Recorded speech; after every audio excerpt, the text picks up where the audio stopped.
Our main speaker this evening is Professor Sergio Della Pergola, whose subject is Demography in the Service of Jewish History.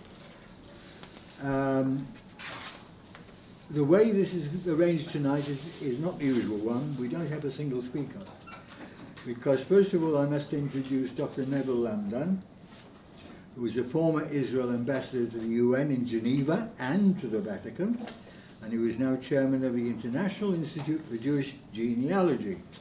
And he will briefly explain his vision of how genealogy demography could influence the Jewish narrative, working through the example of an entire national jury. So I think maybe we can get Neville to start off, and then I will introduce the main speaker, Professor Della Pergola.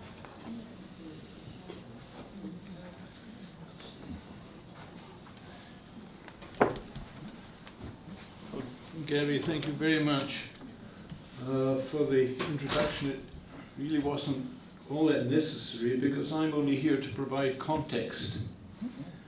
But I must say it's a pleasure to be here again, and seeing a lot of familiar faces from Glasgow.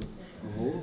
Last night I had the pleasure of speaking at another event with Sergio, and there was the pleasure of seeing a lot of friends from the Vatican, so it's quite a run. Context. At the center of our evening is a book which is called 200 Years of Scottish Jewry. And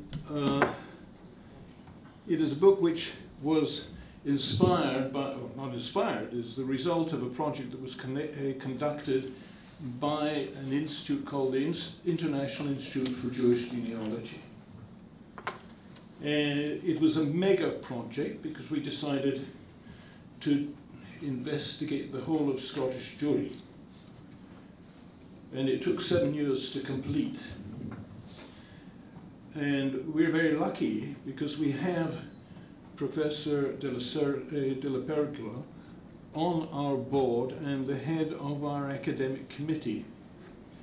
And he, for many years now, has had an ambition, an aspiration to try and trace every Jew in Jewish history who is traceable. I've always wondered about this project and wondered whether it is in any way doable. I think its vision is immense, but the problems are enormous. But we decided, in a way, to test it as a pilot, if you like, by taking one particular jury, and namely the Scottish Jewry. And we did so because Scottish Jewry is manageable from a research point of view. Scottish Jewry is only, or is exactly 200 years old because when it emerged officially, the first synagogue in Edinburgh was opened in the year 1816 or 17.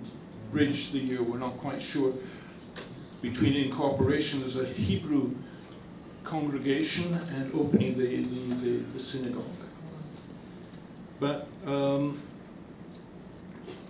and how we got to the project, I'll really skip, but I'll say in one sentence. The idea was to broaden the horizons of Jewish genealogy and to move from an individual family to extended families.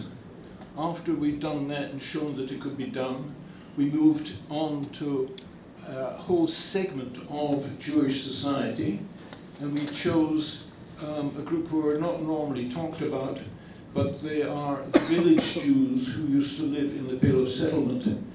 They're invisibles, but the fact is that they're roughly 1/3 of the Jewish population in the Pale of Settlement. And we were able to do a major project dealing with village Jews in the gubernia of Minsk. The Minsk gubernia again showing that very wide groups could be researched from a genealogical point of view. At that point, we went wild with our ambitions and decided to take on a whole jury.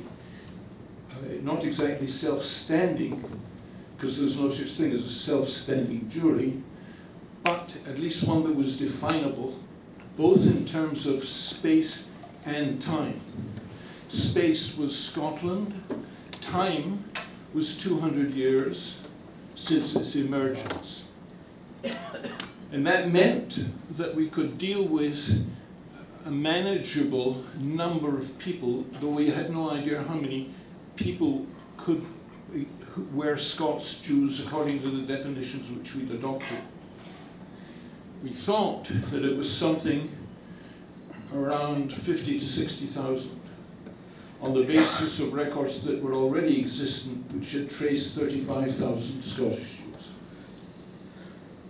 In the end, or not now that we've ended and we've done it, we found out that there are probably something in the order of 100,000 Scottish Jews, all of whom we've been able to trace. And not only have been able to trace, but we've been able to computerize them. And the computer now contains, I think, about 115,000 Jews, or 120,000 Jews, who fit the definitions.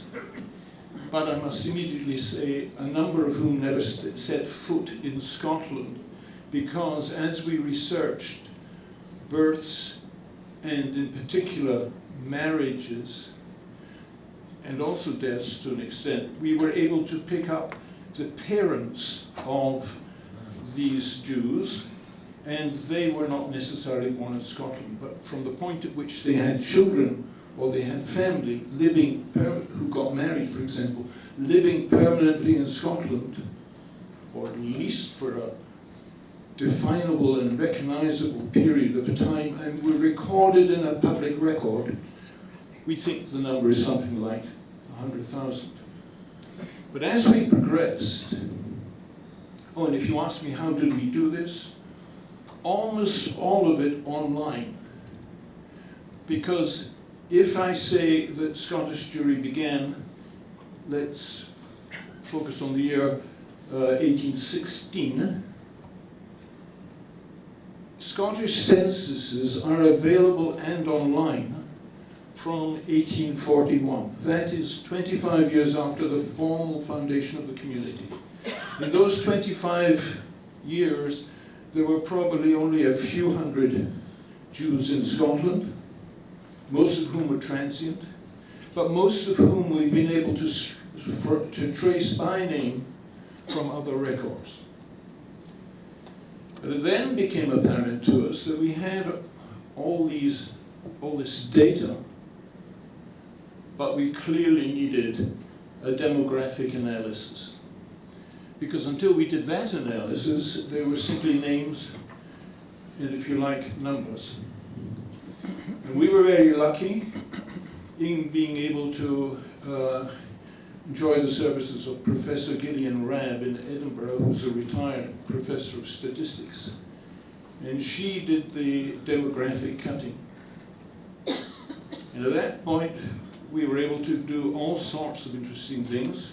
Simplest things, or one of the simplest things, is obviously follow the curve of how many Jews there were in Scotland at any given decile, at any decade. So we know exactly the shape. Well, first of all, we know numbers, precise numbers for the whole of the 19th century up to the First World War, and slightly less precise numbers tapering off.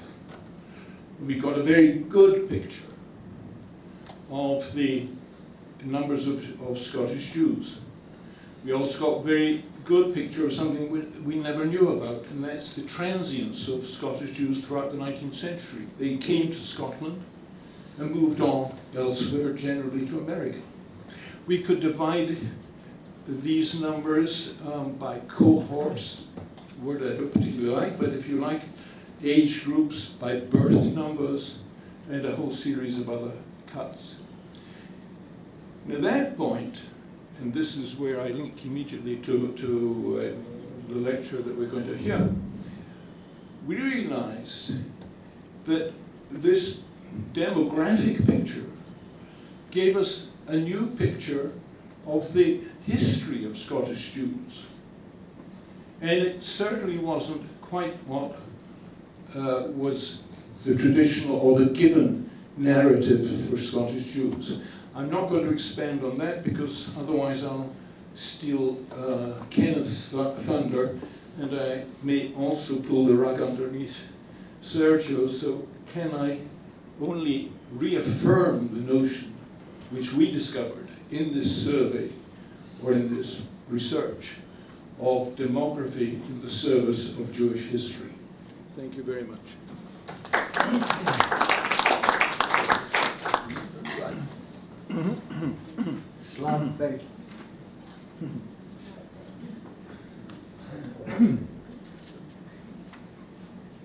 I don't want to embarrass our main speaker, but I have an enormous amount of information here about him, which was supplied by somebody who probably prefers not to be named. Take the loudspeaker down. Move the microphone. Sorry, yeah. Okay. Did you hear the last remark or not? Yes, Right. now better. Right. First of all, let's put things in context. Sergio Della Pergola was born in Trieste, where Italy was under German occupation, which sounds to me like about 1943-4.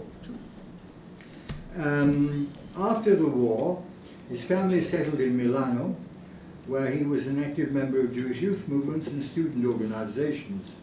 He emigrated to Israel in 1966, holds an MA in political science from the University of Pavia, and a PhD from the Hebrew University of Jerusalem, and he is a professor emeritus of population studies at the Hebrew University's Abraham Harman Institute of Contemporary Jewry, where he was the Institute Chair and Director of the Division of Jewish Demography and Statistics, holding the Shlomo Argov Chair in Israel Diaspora Relations.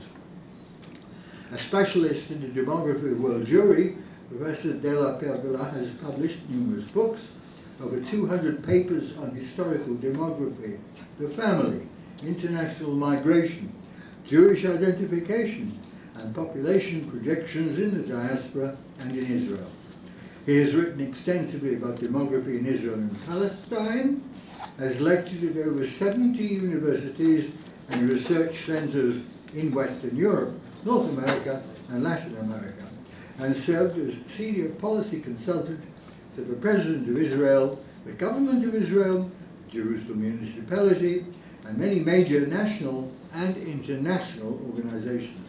He served on the National Technical Advisory Committee for the 1990 and 2001 National Jewish Population Surveys, and on the Experts Committee of the 2013 Pew Research Center Survey of Jewish Americans. We hear quite a lot about that in the press. He was visiting professor at the Oxford Center for Hebrew and Jewish Studies in 2002-3, at Brandeis University in 2006, at the University of Illinois and Chicago in 2009, and at UCLA, for those who don't know what the initials stand for, the University of California, Los Angeles, in 2010. He is a member of the Yad Vashem Committee for the Righteous of the Nations, Chasidei Umot HaOlam. In 1999, he received the Marshall, is it Sklar or Sklar? I don't know how it's pronounced.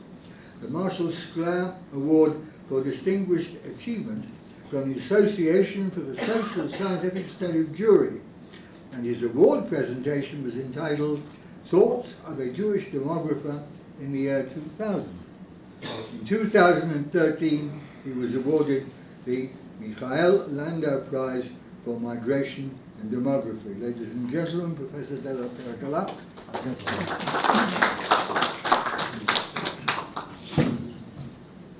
Thank you very much, Mr. Chairman, and good evening. Thanks to Neville for enlisting me for this presentation tonight. And in fact, yesterday you did something for me. I owe you one, and that's tonight. So I will quite shortly present some thoughts and some data on Jewish demography in a very broad time and space context. Of course, there is much more. What we do together with Neville is an attempt to systematize the genealogical study of the Jewish people. And of course, genealogy is a specific approach, technical and substantial, to the Jewish family and to Jewish history. And here, what we have tonight here is somewhat of something of a broader context. And in fact, there is one question that Neville just raised. How many Jews ever lived in Scotland? And he says, taking a broader definition of the family formation process, you may easily reach above 100,000. The similar question, how many Jews ever lived in the world, is not yet solved. I'm working on that. But I'm seriously thinking of a way of doing it, and I still have to do some mathematics. I can tell you, though, that it won't be less than 100 million people since Abraham Avinu to date.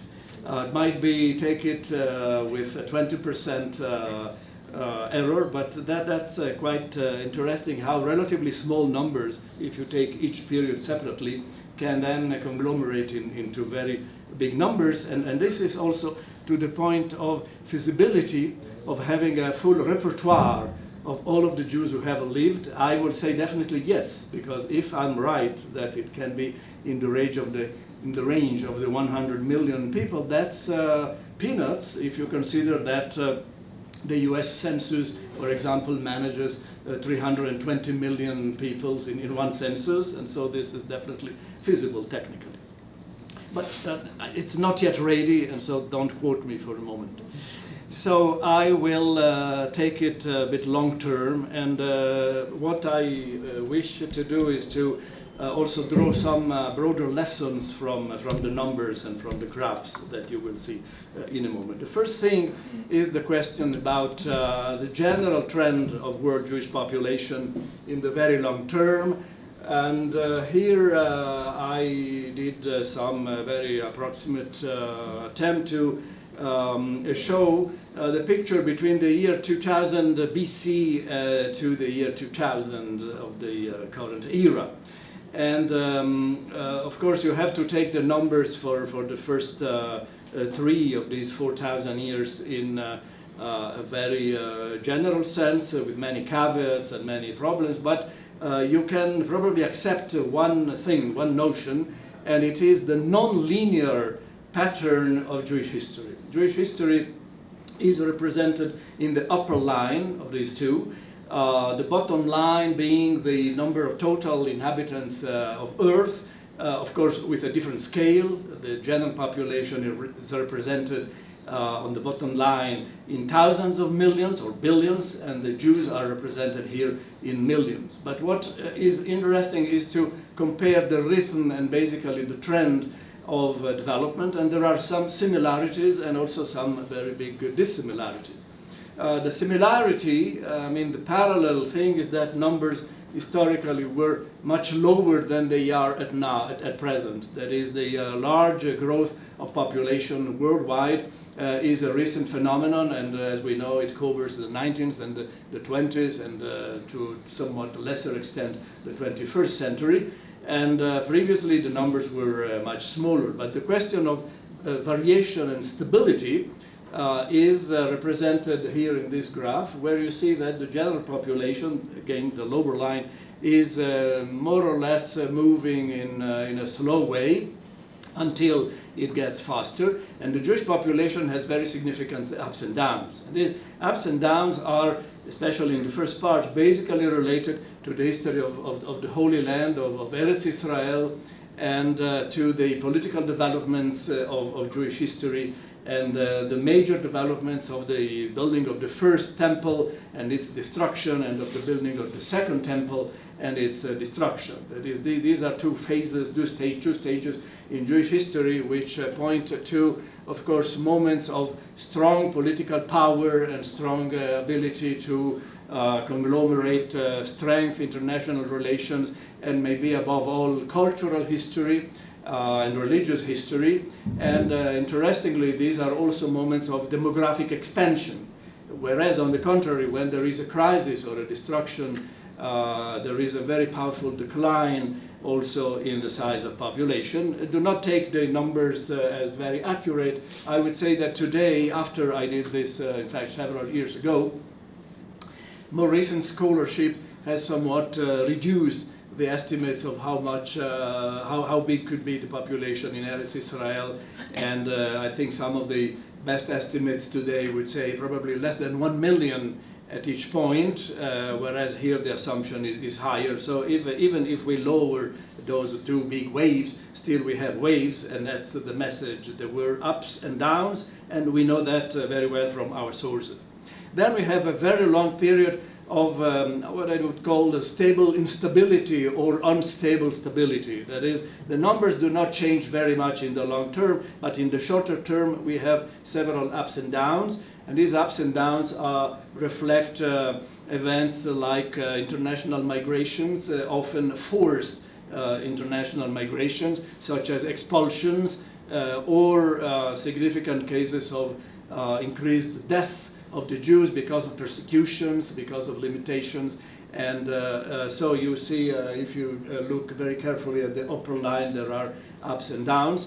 If the scale of this graphical representation were shorter, then the ups and downs would be more dramatic and more sensitive. But the point is also that the Jewish population could not develop significantly, it could not grow. So we have basically the same numbers at the time of Benjamin of Della in more or less the 12th century, and the end of the 17th, beginning of the 18th century, with, of course, geographical variation and also some changes in the numbers. Then we have a very dramatic growth, about which I will also elaborate in a moment. The growth, and this is perhaps the most interesting point, is much earlier and more dramatic in the Jewish population than in the general population, which again means that there are similarities. Both populations grow very much at some point, but there is a significant difference in the pace and timing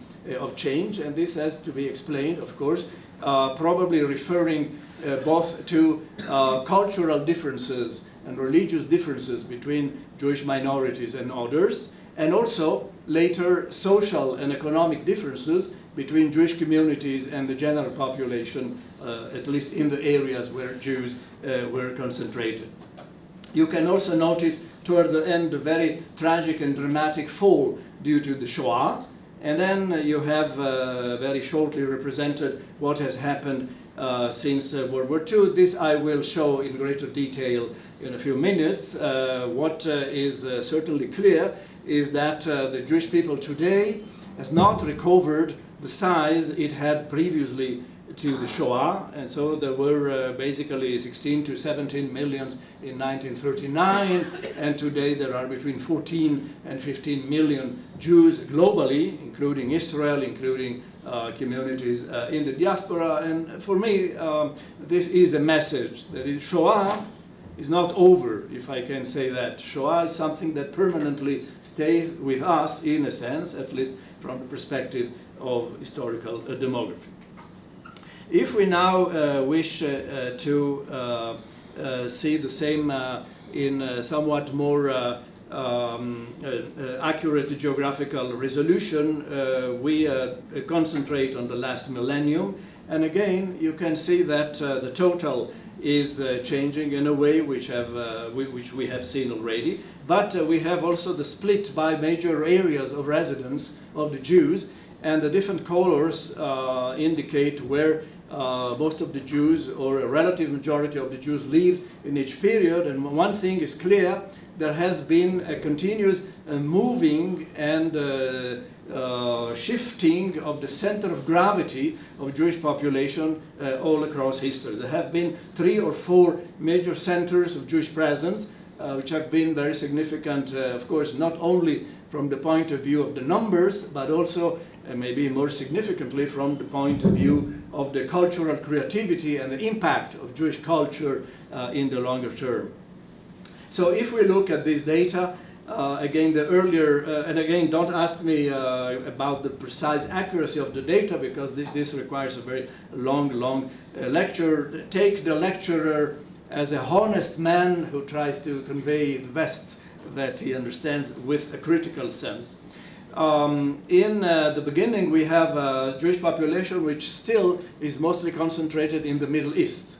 The Jews originally, historically, come from the Middle East, and they still are mostly in the Middle East at the time of Benjamin of Tudela in the year approximately 1170, and also successively the green colors, the pale green color that you see here shows Middle Eastern locations.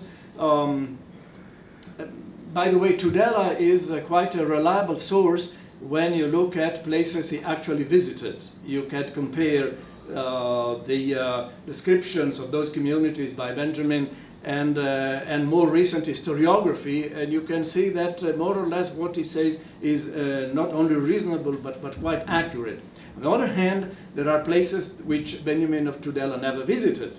So he relies on notions that he heard. Some of them are quite picturesque and maybe not so reliable, but some of them are to some extent vindicated by more recent scholarship. So we can more or less take this as a reliable picture.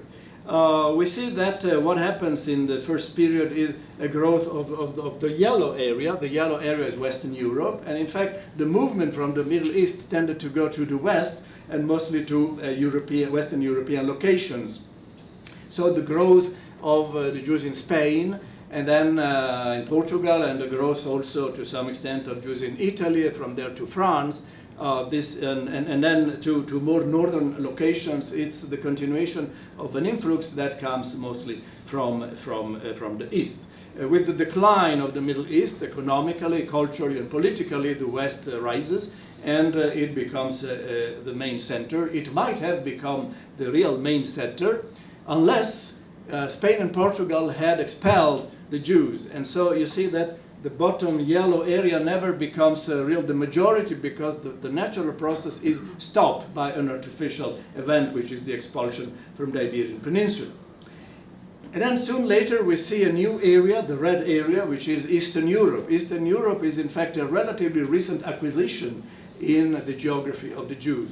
It grows to become the dominant part of world Jewry and the dominant part of the diaspora, for that matter. But this doesn't start until the 17th, and then significantly the 18th, and then spectacularly during the 19th century, which is fairly represented in this graph. And then the next protagonist follows developments in Eastern Europe, where Jewish population has in fact increased very substantially, but it incurs in a sort of disproportion between demographic growth and resources which are not growing proportionally, which means an impoverishment of Jewish communities, also the well-known hostility of the environment, and therefore the need to search for other geographical solutions, incentivating the large flux of international migration of Jews, this time to the west, but to more distant locations. Part of it passes from Eastern Europe through Great Britain, and so Scotland, in a sense, which you have spoken, and on which I will add later on one further consideration, is one of the beneficiaries of the migration from Eastern Europe. But most of it, of course, goes to the United States of America. In the beginning, not yet the United States, but then the United States, and to Canada, and to other locations beyond the seas, such as Australia, Latin America, South Africa, and so it's a significant geographical expansion of the Jewish population. Finally, we see the dramatic fall due to the Shoah, And we see then what has happened during the last 70 years, and we see that there is still one new actor, the pale blue, and that's Eretz Israel, Medinat Israel, the State of Israel. State of Israel, which in fact Israel is the most ancient of these geographical locations, but it tends to become again the dominant one, and at some point in time it might happen that the majority of the Jews might live in Israel. I will not enter tonight into elaboration of projections, but clearly as of now about 45% of the Jews in the world live in Israel, and therefore about 55% live in the rest of the world. It's approaching a point of chetzi-chetzi, of 50-50. This might happen during our lifetime, and that might be a very interesting moment in history. So having seen how configuration has changed, let's just look at some of the factors behind it, and I will very shortly outline two. One that explains the big expansion, and it's related to vital changes. Big increase in Jewish population during the 19th century especially was certainly not due to massive conversions to Judaism. If something was happening, more Jews were leaving the Jewish faith than joining. And therefore there is a very simple other mechanism, and it is the differences between the birth rate and the death rate. This is the vital statistics, simply put. And then you see in the upper panel what happens, and this happens in many populations, and this happened in Jewish population as well. In the beginning, you have a very high birth rate and a very high death rate. Birth rate is not controlled, it comes naturally, but the health and sanitary conditions in general are very poor, so many people die at young ages. Many kids, many infants are born and then suddenly die. So this is a situation of many vital events and very little population growth. Then you have a second stage where usually, not everywhere, but certainly in the Jewish population, the situation improves in terms of health and in terms of longevity, and therefore the death rate declines, the birth rate is still high, and therefore a gap is introduced. This is the moment of expansion. It is called a big demographic transition, and it explains the mechanism through which the number of Jews as well as of others increased very significantly at some point. But later on what happens is that mortality reaches its stable status, and fertility goes down. Because of the big expansion in population, there is an incentive to reduce family size. Fewer young kids die, and so many survive. It becomes quite complicated to live in such big families. There is therefore a mechanism pressuring toward reducing family size, and the birth rate declines. And this is what you see there in the second half of the graph. And finally, we reach the contemporary point where both the birth rate and the death rate are very low, and population again reaches a kind of stable status. This is represented in the bottom part in terms of the growth rates. Population does not grow in the beginning, then grows increasingly, then grows decreasingly, and then in the end does not grow anymore. And this more or less is translated in the graph of the Jewish population as it has changed and evolved over time. So this is the first mechanism, and there is nothing mysterious. I must say that unfortunately, observers of the scene during the phase of big expansion of the Jewish population, which, as I said, was mostly motivated by an improved health status of the Jews and a lowering death rate, there were observers who thought that this was the consequence of a special racial peculiarity of the Jews, as if the Jews stand better than other populations in front of the difficulties of climate, of epidemics, and so on. And so they're different intrinsically. One of the reasons might be that the Jews are the chosen people, and therefore they were created stronger and to grow.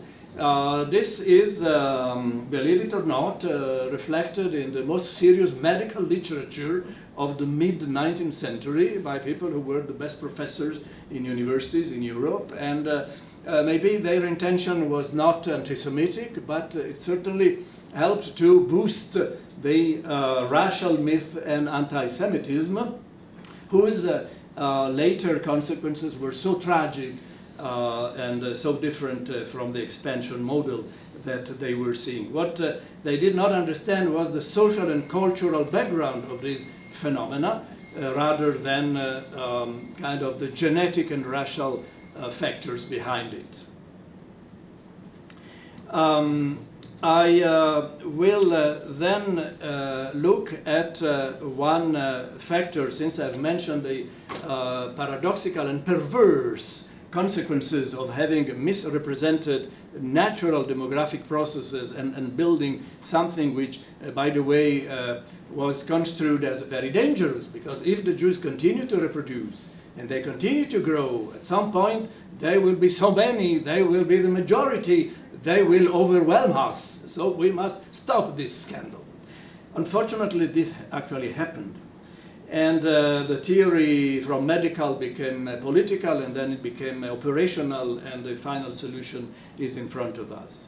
What happened, and here I want to add a further reflection on Shoah. What happened with Shoah was the loss of 6 million individuals, and this is a figure which is quite well documented today in Yad Vashem and through historical investigation. But the question is, what was the actual total impact of Shoah on the Jewish people? Was that 6 million or more? And I can tell you, looking at this diagram, that the answer is quite intriguing. So we did the following exercise. We have in black the actual population change, Jewish population reaching 16 to 17 millions, declining by 6 millions, and then growing moderately to the data. The representation here ends in the year 2000.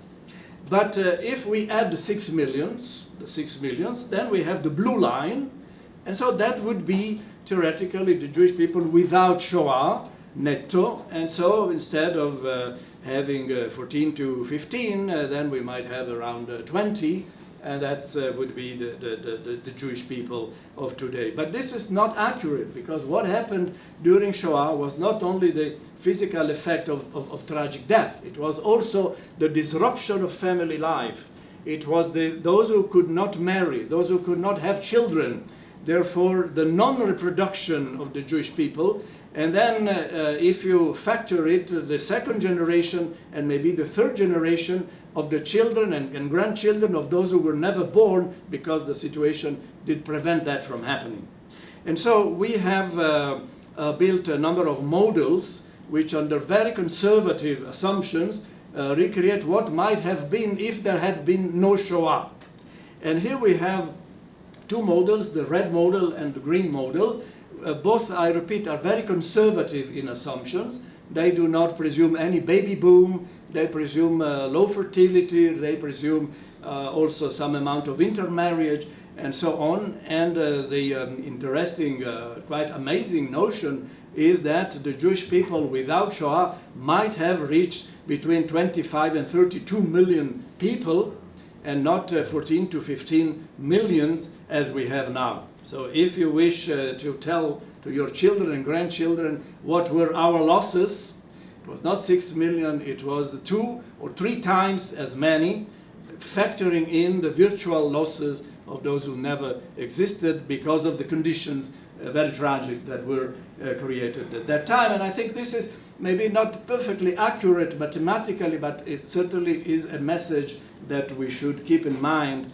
And well, when we think of Amalek and approaching Pesach, that's something that I think is educational. Now we go to the other big mechanism of change. We mentioned the family and its procedures. Now the other big mechanism of change was international migration. International migration created a huge redistribution of the Jewish people across continents. And here I provide an illustration of what happened during the last 130 years. that is between the 1880s, which in a sense are a moment of strengthening of the big international migration movement, and basically these days. And I have subdivided the total. The upper line configures the total number of Jewish migrants from any country to any country, international migration of Jews. Then it's subdivided into two components. The dark component is migration that goes to countries other than Israel, and the pale component is the part that comes to Israel. So you can see how migration to Israel and to other locations is distributed over time. And you can see clearly that in the first portion, most of the Jewish migration is directed toward the United States of America, and as I mentioned, overseas countries, mostly from Europe to the West. But then starting with the 1930s, and then definitely, and in a way which is very dominating since the establishment of the State of Israel, most of international migration of Jews is directed to Israel. It is the majority of each section of time, sometimes overwhelmingly so, sometimes in a way which is a weak majority, yet a majority. And this is the first lesson that we draw from here, the crucial impact of the State of Israel on the direction and to some extent on the size of international migration of Jews. The second thing which is quite central is the non-linear mode of development. There are big waves of international migration followed by moments of lesser intensity. And in fact, all the time there are big waves and smaller waves. I would say that each wave is characterized by a moment of crisis, a moment where people have to take decisions and move somewhere else, sometimes to preserve their lives or to improve their conditions. And so it is a sequence of crises, big and small, that characterize Jewish history. But what is also interesting is that there are three major moments of change, and you see them clearly on screen. And one wonders, what are these moments? Well, the first is just preceding World War I. We are going toward a moment where at the end of World War I, it's the end of the European empires, it's the emerging of the United States as the big power. And so it's an entirely new world order. There is an interruption at some point because of the logistics of the war, and then it ends prominently because of the quotas that were introduced in the United States and dramatically limited the ability of the Jews to enter that country. The second big moment is the independence of the State of Israel. This is a true change of the rules, and this is also a moment of great change internationally. World War II is over, the British Empire is over, and there is a connection between the end of the British Empire and the birth of the State of Israel. And then you have the third big wave, it's the end of the Soviet Union. Again, a moment of great reorganization of the world system. In other words, you can say easily that Jews can exploit opportunities if those opportunities exist, but the big changes are related to situations that are not determined by Jewish needs or by the Jews themselves. They are changes in the global order, and they have happened repeatedly in the course of history. And what is perhaps intriguing is that if you measure the distance between peak 1 and peak 2, and between peak 2 and peak 3, you see it is the same distance. It is about 40 to 45 years. This is maybe just by chance, or maybe not. There are some politologists who believe there are cycles. It's a complex theory between economics and politics and psychology. But I would watch very carefully at the year 2035 to 2045, because that's the moment where the next period might come. Could you speak briefly about 1964? 1964 is in line with my explanations of the end of empires. the European empires, the British Empire, the Soviet Empire, and 64 is the French Empire. That's the leaving of the Jews from Algeria and previously from Morocco and Tunisia. It is smaller and perfectly consistent with this view that can be subsumed in one sentence. The world Jewish system is dependent on an overheading system, which is the global system with its predictability and unpredictability. Let's watch at the world system. It's useful to understand Jewish history and the future of the Jews. What comes next is a couple of considerations. One on socioeconomic structure. And socioeconomic structure is strongly related to international migration. We have here one example which in my view is quite extraordinary and gives a good summary of what has happened in other countries as well. So let's follow the social mobility of Jews in the United States following the big waves of international migration. And so we have the following procedure.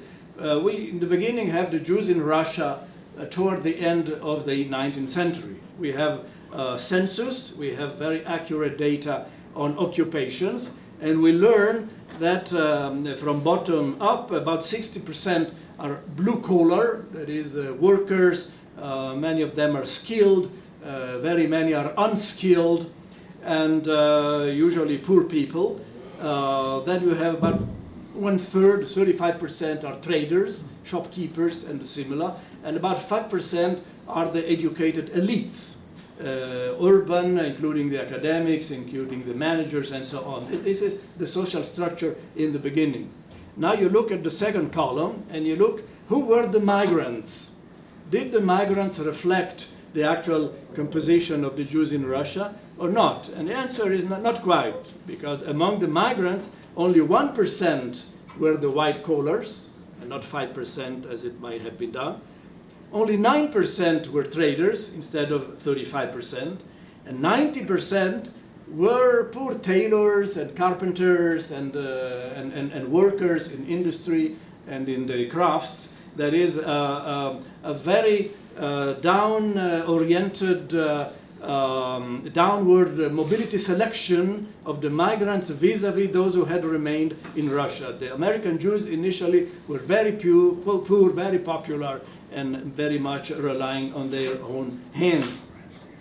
One generation after, you see in the 1940s, the distribution of the Jews in the United States has already moved to something different. The elite of the white collars is a minority, but it has grown. You can see that now the relative majority are in trade and sales. That is, the little tailor who worked in Russia has now a little shop where he sells his product and maybe someone else. Then in 1971, the majority are already white collars. You have the bigger group of all, they are managers.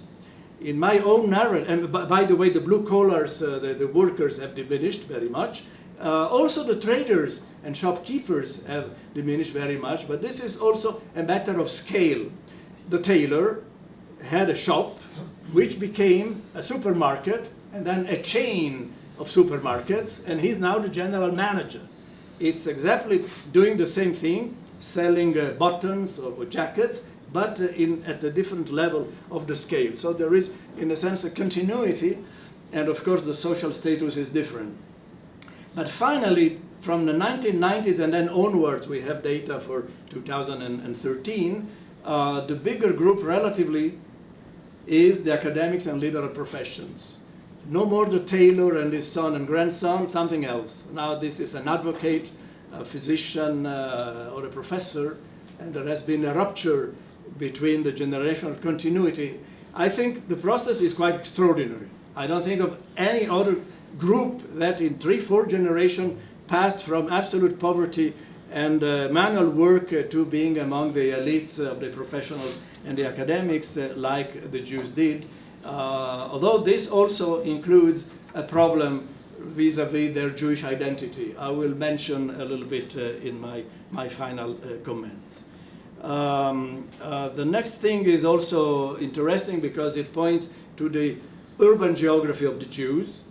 Parallel to what we have seen, the Jews had lived initially in very small villages, in very small aggregates, where often the majority of the local population were Jews. If you take Eastern Europe, villages, townlets, and even towns with certain names like Brody or Berdichev or other places, they had a few tens of thousands of inhabitants, the majority of which were Jewish. And so the culture of the place was clearly Yiddish. There was a Jewish minority in Russia, but locally it was a Jewish majority. This had a huge impact. And it means that in the rest, in the big cities, there were very few Jews. Now look at the yellow marker in this table. If I take the 15 cities where the largest Jewish populations in the world existed in the 1920s, those are 15 cities where there are about 4 million and something inhabitants, and they represent nearly slightly less than 1/3 of the total Jewish people. 29% of the Jews live in those 15 cities. Go back 2 steps and look at the first column. In the same places, which means London, New York, Paris, Berlin, Vienna, and Chicago, and Kiev and Moscow, those places included only 140,000 Jews, which represent only 3% of the Jews. 97% of the Jews at that time lived in the smaller shtetl and townlets. So you have a very dramatic inflow of Jews in the big cities. And look at Moscow, 300 Jews in 1850, 131,000 in 1925. Take Vienna, 2,000 Jews in 1850, and more than 200,000 75 years later. And Lodz is interesting, and Paris and London, and of course New York, from 15,000 to 1,750,000 in 75 years. All of this is the product of international migration, which is also the passage from very small places to very big places, very dramatic change in the cultural patterns of the Jews. This is a very dramatic change in the worldview of the Jews. Having said that, now a few words about contemporary trends. After World War II, about 11 million Jews were left, as we said, and we see in the upper line what has happened since. The number of Jews has grown to some extent. There are now between 14 and slightly more millions of Jews. There has been a short period of recovery after the war, then quite a longer period of stable Jewish population worldwide. I look at the upper line. And then during the last few years, again, there is some recovery. The Jewish people has grown to some extent. But this is the product of 2 very different trends, and they, to some extent, compensate each other. So let's look at the blue line. The blue line is the population, the Jewish population in the state of Israel. There were about 500,000 Jews in Israel, in Eretz Israel in 1945. Now there are more than 6.5 million Jews in the state of Israel. This is very continuous and linear growth. Every year there is a percentage of growth which is quite stable. In the first half, most of it comes from international migration, meaning Aliyah. Second half, most of it comes from the natural increase of our Israeli population, which is relatively younger and still loves to have kids. And in fact, Israel is the country with the highest number of children per woman of all developed societies. We stand at above 3. All other developed societies stand below 2. Israel so has grown. Interestingly, the pace of growth of Israel is the same than this dotted line. That's the growth of the total population in the world. Of course, if with a different scale. Once again, 1,000 times bigger. But look, the trend is quite the same. That is, Israelis grow like the world. But Jews in the diaspora don't. They are represented in the green line. Jews in the diaspora have had some stable period until the early 1970s, and then a decline, which is declining sometimes faster, sometimes less, depending on the size of migration.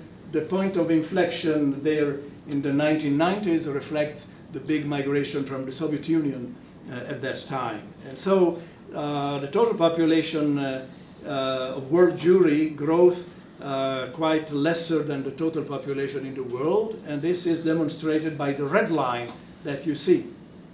The red line represents the proportion of Jews out of total population in the world, given a certain proportion. And as you can see, it declines all the time, and in fact, it is today less than half than it was after the Shoah. Not to mention what it was before the Shoah, because in that case, it would be less than 1/4 of what it was before the Shoah. And it continues to go down. There are today about 2 Jews per 1,000 inhabitants of Earth, which means 1 per 500. I have to shake 500 hands before I come into a Jewish hand. Distribution, of course, is not random. What's the geographical distribution of the Jews of today? This is the pie, and the pie is very different from what it used to be, because we have in mind this concept of diaspora. Diaspora means dispersion.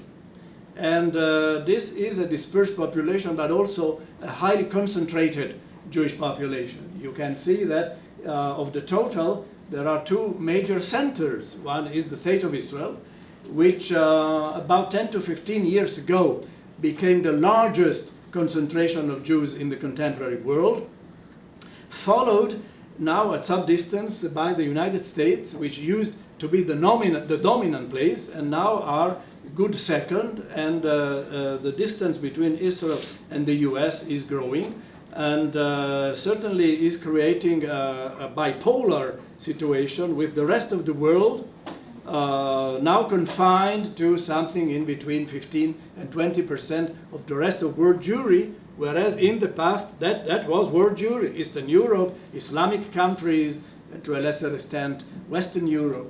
So it's a total revolution. In fact, if you look at the names of the countries on this display, besides Israel and the US, you find countries like France, Canada, UK, Argentina, and then Germany, Australia, and several other Western countries. In a sense, these are relatively recent communities, and other communities that used to be very big, like Russia, Ukraine, they have diminished enormously, especially under the impact of international migration, and the process brings to an increasing westernization of the Jewish diaspora, more and more in the West, less and less in the other parts of the world.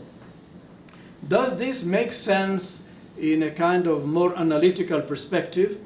I try to answer the question with the following display, which, don't worry, is not so complicated. I will explain. So let's ask, what's the relationship between the number of Jews and the standard of living of countries? Is it meaningful that there is a relationship? So I try to answer the question by giving every country a dot. Every country is a dot. There are about 70, 80 countries represented in this. On the bottom axis, on the bottom line, we have the level of development of countries. And now moving from left to right, from poorer to richer. It is based on what the United Nations calls the index of human development. It's an index built on 3 basic things. One is education, one is health, and one is income. 3 basic things that we all need to live, and to live relatively well. So the highest, the HDI, the Human Development Index, we are more to the right. The maximum is to the extreme right, and here, of course, there could be lower levels, but they are not represented. This is the bottom axis. What's on the left axis? The left axis is the percentage of Jews among the total population. So the more Jews, they are represented higher. By the way, the data here are represented in a way which is called, sorry for saying that, logarithm scale. It means that every floor is 10 times bigger than the previous one. It's not 1, 2, 3, it is 1 10, 100, 1,000. So is there a relationship between the two dimensions? The answer is probably yes. You see how neatly the trend crosses diagonally the dots, which means better situation, more Jews. Poorer situation, fewer Jews. Now, you can say the Jews are smart and they react to the situation, or you can say because there are more Jews, the situation is better. You have these two interpretations. I definitely prefer the more conventional one and say that having the opportunity, people normally will tend to move from a place where the standard of living is lower to a place where the standard of living is higher. Therefore, more and more there is a movement in this direction and a stronger concentration in the richer countries, which, by the way, tend also to be the more democratic and therefore the more worthwhile for civil rights, economic opportunities, and the possibility of expressing a given Jewish culture without being disturbed. One further point, which is quite fundamental here, is where is Israel on this map? And Israel is there, the blue top dot, which means the proportion of Jews in Israel is very high out of the total population. It is the highest in the world, obviously, because we are a majority and elsewhere Jews are a minority. But where is Israel located on the scale of development? This is also important. Well, I have good news and bad news. The good news is that Israel is in the top 10%. Israel is number 19 out of 194 countries. I don't know how many of you follow the Premier League. I hope some do. You need to be among the 20 best to be in the Premier League. We are now number 19. We are struggling not to go to the Championship League, if someone follows me. I read regularly. What is that scale? Sorry? What scale is that? The Premier League in football. No, I'm talking about the scale of the development. The development, the HDI, the Index of Human Development, is based on three variables: education, health, and income of the total population of that country. So people who have good health, good education, and good income tend to be in those countries. One of them is Israel. Concluding, Israel, besides being Israel, the Israel we know and the Israel we love, is also a place which is much better than many other countries. So it is worthwhile to move to Israel, were it only for its general standard of living, which is better than Russia, it is better than Belarus, it is better than Mexico, and it is better than Morocco, and it is better than hundreds of other situations. The true point is that Israel has to keep it, because if Israel cannot maintain a position of relatively good development, then it will become less attractive to some of the people, and then it might lose some of the Israelis in the first place, and not attract some of the others, and that would be a problem. At the moment, let's notice one final figure in this table. Of the total diaspora Jews of today, only 12% live in countries that are rated lower than Israel. And 88% of the Jews in the diaspora live in countries rated better than Israel. US, Canada, Switzerland. So it means that the likelihood of having a very big number of Jews coming to Israel, were it for reasons of need, of poverty, of persecution, this is gone. It has been already exploited. They are all here. And so don't expect huge waves of migration unless something very peculiar happens, and I already gave a hint. That is, some of the big countries lose their level of development. They incur dramatic crisis. I don't know if President Trump maybe is working to help us. In that case, we might have some change in the configuration of world Jews. And now I come to my final statement, which says, so far it looked maybe simple. It's not so simple, because the final thing is to define the boundaries of what we are talking. I spoke of Jews all of the evening, but who is a Jew? I simply omitted this little detail. And I wish to give first one tiny example, and then finally one broader concept. The tiny example is very interesting because it comes from Scotland. We spoke of Scotland tonight, and based on the 2001 census of Scotland, it gives very good data to understand the process. You know, there are people in Scotland who are Jewish. This is the census. They say, I'm Jewish, to one question. And to another question, were you born Jewish? They say yes. So they are both born Jewish and Jewish now. This is the central part of this graph. But there are people who say, I was not born Jewish, but now I am Jewish. And there are people who say, I was born Jewish, and I'm not anymore Jewish now. So now we have to balance the gains and losses as reflected in the declarations, bona fide, of the Jews that were covered in the census of Scotland. Now, what we learn is that if you look up there, accessions, converts, that is the inflow of new people, you get 787. You have those who have gone out, they moved out, and you have 1,785. So there is a net loss of 1,000 between those who came in and those who went out. Whereas the majority, exactly 5,661, they were both born and currently Jewish. In other words, you have a nucleus of people who are stable, and then you have people who come in and people who move out. But the problematic news in this case is that those who go out are more than those who come in. Consequence, the number of Jews in Scotland went down, among other things, because of this factor. Now, this factor, we can expand it, showing that the boundaries of Jewishness in contemporary societies that are open and competitive becomes more and more difficult to define.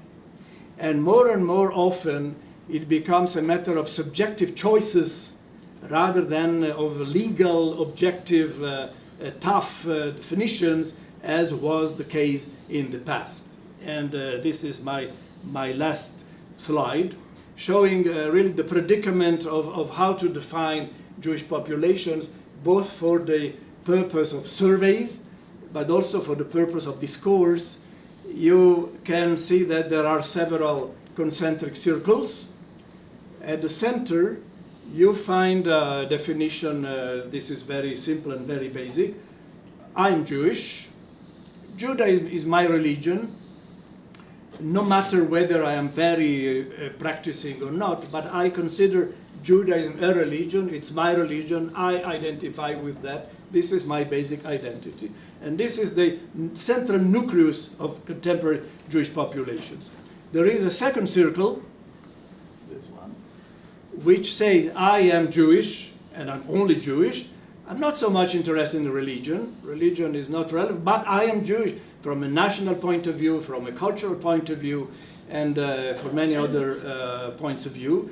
And so I'm Jewish, that's it. So let's take number one and number two as what I call the core Jewish population. It's the nucleus. And just to unveil my data, the data I presented before refer to this particular definition. I am only Jewish, no matter how much, no matter how, and I have ample latitude of deciding what does it mean to me, but I'm only Jewish. The problem is that following those exchanges that we saw before, we have now a new category, and I'm talking of surveys. The Pew Survey 2013 was very interesting, maybe especially in the US, to some extent elsewhere, of people who say, I am also Jewish and also non-Jewish. I have two religions. I am a Jew and I am a Baptist. I am a Jew and I am a Catholic. And I train my children, of an intermarriage evidently, to go to shul on Saturday and to go to church on the following Sunday. And they will receive double religion instruction. And at some point when they will be big, older, great, then at that point the child will decide. This is what basically simplified the model is. This is not trivial because in the US, the option also Jewish includes 1 million persons. This is already something quantifiable. Now you can say, as some of my sociologist colleagues say, we must include them because they are also Jewish. Some other colleagues say, no, we must not include them because they are not only Jewish. Now you see that it's really open to decisions which are personal decisions by investigators. It so happens that the data create a debate among investigators that ends to be, sorry to say, purely ideological and subjective. I mean, there is no one way to solve this problem. You choose either way. My own choice has been not to include the partly Jewish, but other people do include them. So people will say, like me, there are 5.7 million Jews in the US, and others will say there are 6.7 million Jews in the US. And then you have further circles, Jewish connected. Is that I have a grandfather who was Jewish. I have a parent who is now not Jewish, and I'm not Jewish, but they were Jewish. So we are now approaching a concept which tends to become somewhat closer to the law of return. You all know that the law of return allows Jews, children of Jews, grandchildren of Jews, and all of their spouses, whether now Jewish or not, to come to Israel, become Israeli citizens. The difference between the core and the law of return is, in my opinion today, something like 9 million individuals, of which about 500,000 in Israel and 8.5 million in the diaspora. It makes quite a difference whether you include or not, and everybody is free to make their choices. I only present the options, and then you will have numbers by choice, just a la carte, as they say, just by choosing the definition. Finally, there is another very interesting category that I call fans, cronies, sympathizers, someone who says, I read all of the works of Amos Oz, and I read the Bible, and then of course Jesus was a Jew, therefore I'm a Jew. And then you have a lot of other people who are very interested in what happens to Jews, and they sometimes donate to the Magbit, they donate to Jewish causes.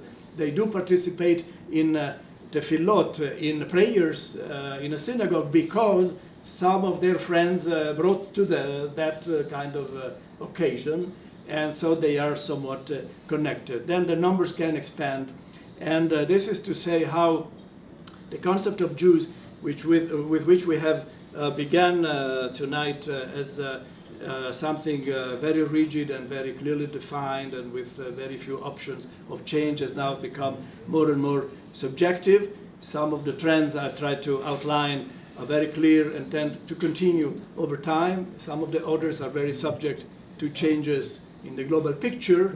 And of course, the final statement is that the state of Israel has become and is becoming, and probably will tend to become more and more, the central portion of this configuration, whose boundaries are not entirely clear, but which faithfully represent the situation of contemporary Jewry and the options we have in front of us. Thank you very much.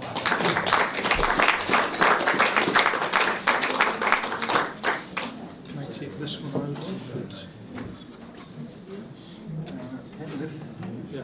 You want to speak now or after the... No, I'll do a very quick, a really, when I say I'll be quick, I really mean I will be quick. Yes. Let me see what happens. So if you go to this. Let's see that it comes out.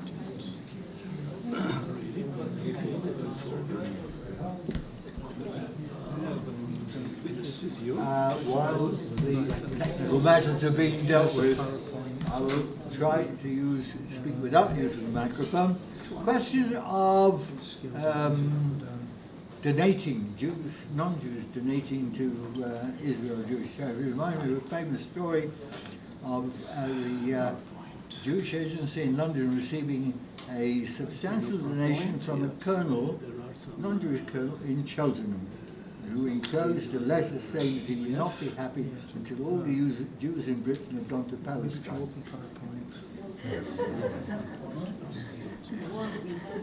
This is a new PowerPoint. This is not the solution.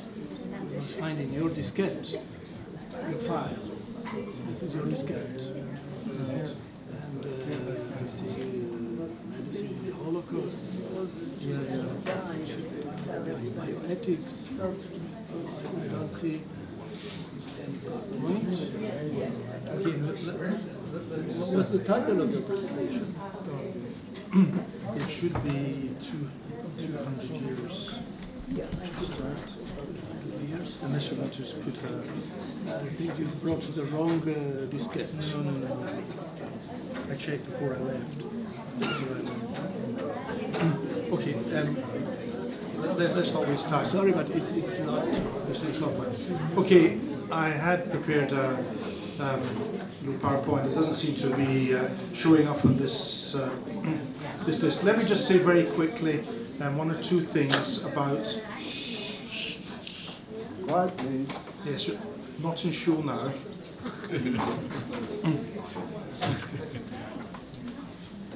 What we have in just a few words about the new book, The 200 Years of Scottish Jewry, was the task that I had was to use the demographic, genealogical ideas which had been generated by Neville and what we've heard from Sergio, and to create with it a narrative which tells the story of one particular community on the western fringes of Western Europe, which was on the path of the Great Migration from Eastern Europe to North America during the last part of the 19th century and the early part of the 20th century.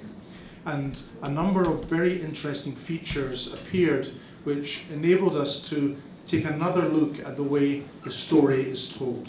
And let me just give you two or three very, very small examples. One of these is what the demographers call persistence. When we look at each of the Scottish censuses, 1841, 51, 61, 71, very interesting feature.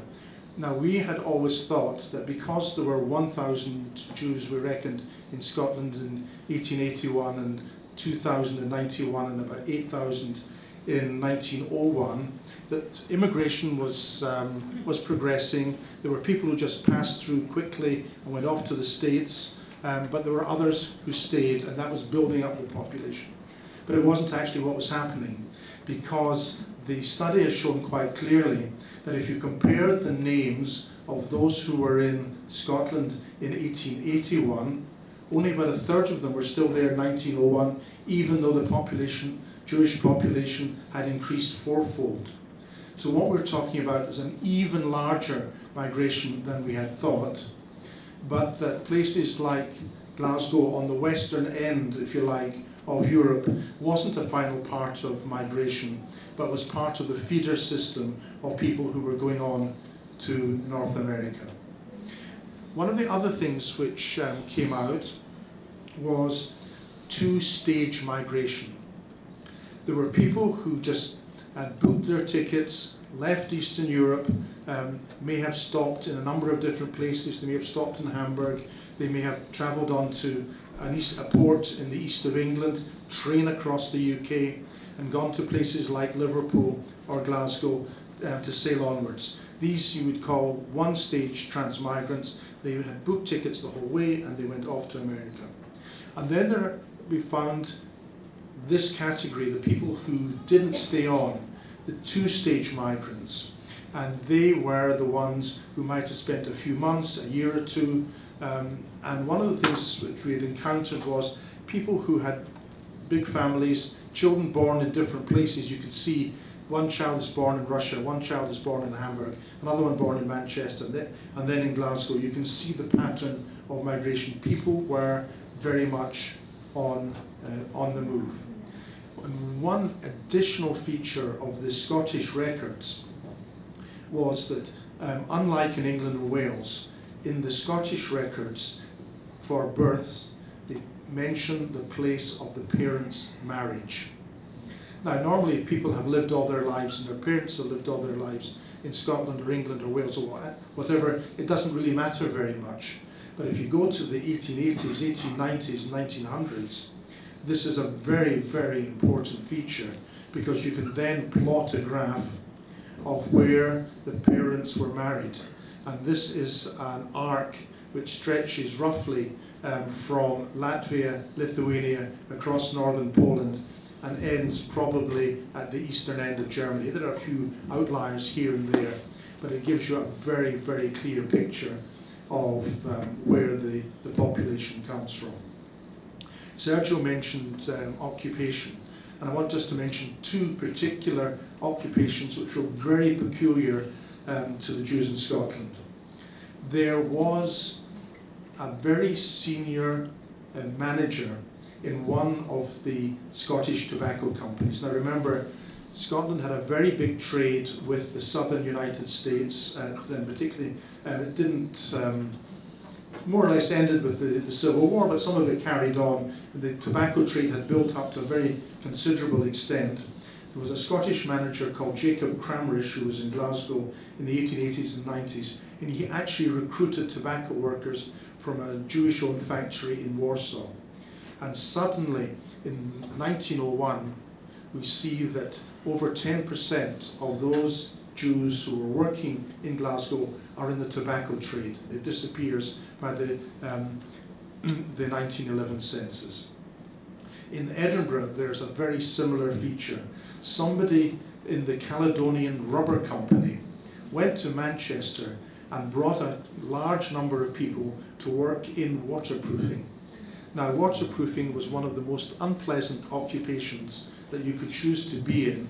They were called the schmearers because they had to smear this waterproof material onto the overcoats, and so much so that the Edinburgh Hebrew congregation didn't want any of them praying in their shul, and they had their own shul called the Della Hebrew congregation. It's only about a mile away from where the main shul was, but that lasted until roughly the First World War. And so for a decade or two, the biggest occupational focus in Edinburgh was in waterproofing. And then you see the traditional ghetto trades on one side, and we plot these all the way through. And if I tell you that Michael Tobias, who was the principal researcher for this project, in order to discover the 100 or 1,000 or so Jews who have ever lived in Scotland, had to trace 800,000 documents. So I have to tell Sergio, if he wants to find his 100 million Jews, he may have to look through 1 billion records, which is approaching the Chinese census rather than the American one. So Agreed. So I think he may have to go to Beijing before he goes to Washington. One final thing before I finish. One of the key factors which Neville dreamed of when he started this project, Neville's vision for it, was creating this family tree of Scottish Jewry. And I was privileged last week, we were in Glasgow, we just came back to Israel last Tuesday, to see Michael Tobias's first showing of the family tree of Scottish Jewry online. You put in a name, on the right hand side, every document where that name comes up, the census, the birth, the marriage, the death. You go onto the birth records, you see the parents' details. You can actually even type in your name and somebody else's name, and you can find out if there's a connection. It'll tell you there's a blood connection and where it goes, or it can tell you there's a relationship connection by cousins or whatever. I tried with Irene, and we always thought there was she always thought there was some connection with another Edinburgh family, and we tried that, and it came up family connection through cousins, aunts, uncles, and so on, but not a blood relationship. This is a very, very powerful tool for families searching for relatives and connections, and I'm sure that this will be of great value to people trying to trace family connections in the years to come. So as you might expect, as the chief editor of this book, I do commend it to you. I have to say that we fed in the names, my name, Aubrey Newman's name, and Bernard Wasserstein's name onto the family tree. Aubrey, who wasn't born in Scotland but was married, had children and so on, does appear in many, many places. His wife's family are well represented, as are mine. Bernard Wasserstein, who his final position before he retired was Professor of Jewish History in Chicago, didn't appear. But his sister Celia does appear because she was born in Glasgow. So his parents appear, and we're making Bernard, because he lived for a number of years in Glasgow. We were actually contemporaries at school, so I do know that he was there, and we're tidying up, if you like, the loose ends and the corners. So what this book does, it shows the methodology of how Neville's vision was transferred into the reality on the page and on the computer, and how it's worked out and how it was done.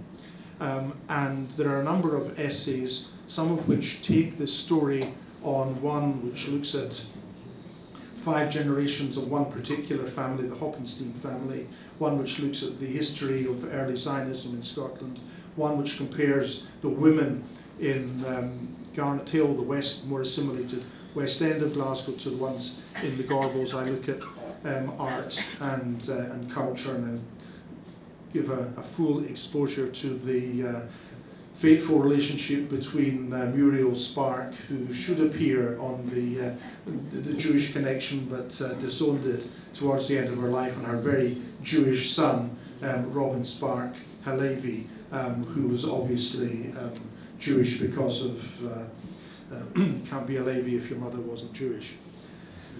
So we have a nice varied format for this, and we were delighted that Sergio has given it his imprimatur. I've actually used the word brilliant, for which we thank him. And Sir Tom Devine, who is Scotland's leading historian, provided the foreword, and he called it a landmark study in the history of European Jewry. So we're very proud to have done this. I'm very proud to have been able to work with Neville, and particularly with Michael Tobias, who's a second cousin, to produce this.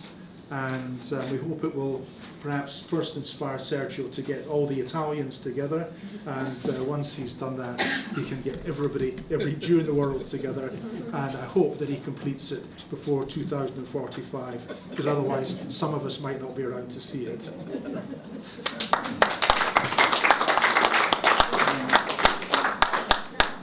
So, anyone wants questions? Do we have time? Do we have time? Yes, 1 or 2 questions. Right. It doesn't matter. We normally have a vote of thanks at this stage, but since Kenneth has more or less covered that ground, I think we can dispense with it on this occasion. Is that better? Yeah. Right. I would, before I open the floor to 1 or 2 questions, I want to make an observation which is aimed at Neville, since he's a genealogist.